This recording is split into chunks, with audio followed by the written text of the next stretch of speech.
हर पिता का सपना होता है कि उसके संतान उसकी आज्ञा का पालन करे, और हर संतान का कर्तव्य होता है कि वह अपने पिता से प्रेम करे, अपने पिता के खुशी के लिए कोई कार्य करे, अपने पिता की आज्ञा का पालन करे। किंतु हमारा इतिहास, हमारा धार्मिक ग्रंथ, हमारा वेद, हमारा पुराण कुछ ऐसी घटनाओं को लिखता है जिसमें एक पुत्र ने अपने पिता के खुशी के लिए कोई कार्य किया और उसके पूरे वंश का विनाश हो गया।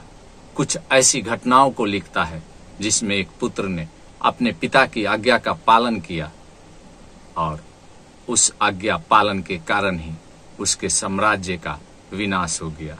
उदाहरण स्वरूप द्वापर युग में हस्तिनापुर के महाराज शांतनु और देवी गंगा के पुत्र देवव्रत ने अपने पिता के खुशी के लिए एक प्रतिज्ञा की, मैं हस्तिनापुर के कभी राजा नहीं बनूंगा।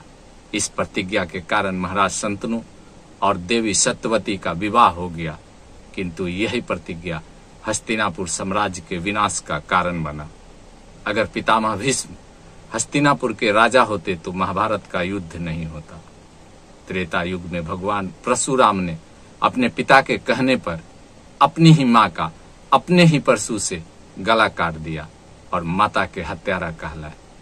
त्रेता युग में ही रावण और मंदोदरी का पुत्र मेघनाद अपने पिता के खुशी के लिए भगवान श्री राम से युद्ध किया और उसके पूरे वंश का विनाश हो गया। किंतु आज मैं बात करूंगा इतिहास से।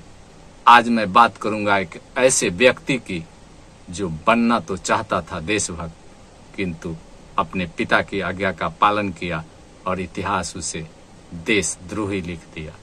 वह मन और वचन से देशभक्त था भी, किंतु उसके कर्म ने उसे देश का गद्दार बना दिया।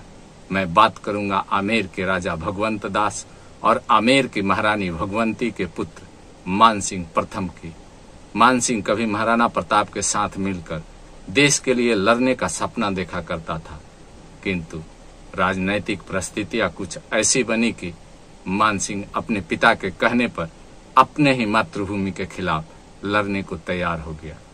याद कीजिए 18 जून 1576 को हल्दी घाटी के मैदान में एक युद्ध हुआ था, जिसमें एक तरफ महाराणा प्रताप की सेना थी तो दूसरी तरफ मुगल शासक अकबर की सेना थी और अकबर के सेनापति का नाम मानसिंह था। इस युद्ध ने इतिहास में मानसिंह को देश का गद्दार बना दिया। अपने पिता के बाद वही मानसिंह आमेर का राजा बना तथा कई अन्य रियासतों का भी राजा बना।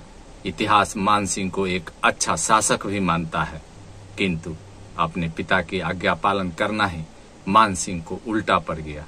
जो मानसिंह देशभक्त बनना चाहता था, वही मानसिंह अपने पिता के आज्ञा पालन करने के कारण ही देशद्रोही बन गया। मैं यह नहीं कहता कि आप अपने पिता की आज्ञा का पालन न करें, किंतु जब पिता आपको कोई आज्ञा दे तो उसे सही तरीके से परख ले, ताकि पिता के आज्ञा का पालन करने के पश्चात किसी भी प्रकार से देश का, समाज का या अपने परिवार का नुकसान न हो। इस वीडियो में इतना ही। जय श्री हरि।